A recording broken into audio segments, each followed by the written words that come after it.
Today we have the 2017 Mercedes-Benz C-Class. This vehicle has done just over 76,000 miles.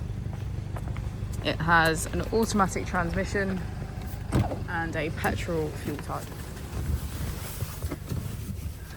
To the left of our steering wheel we have cruise control as a feature, and on the right we have voice control and automatic headlights. Moving on to our screen, we can access our vehicle settings,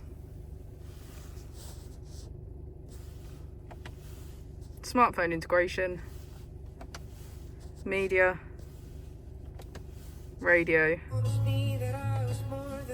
and navigation.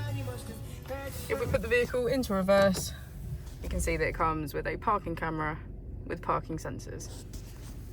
Just below our screen is our AC with heated seats on either side. As we go into the back of the vehicle, we can see that it has a full leather black interior and get a good view of our sunroof.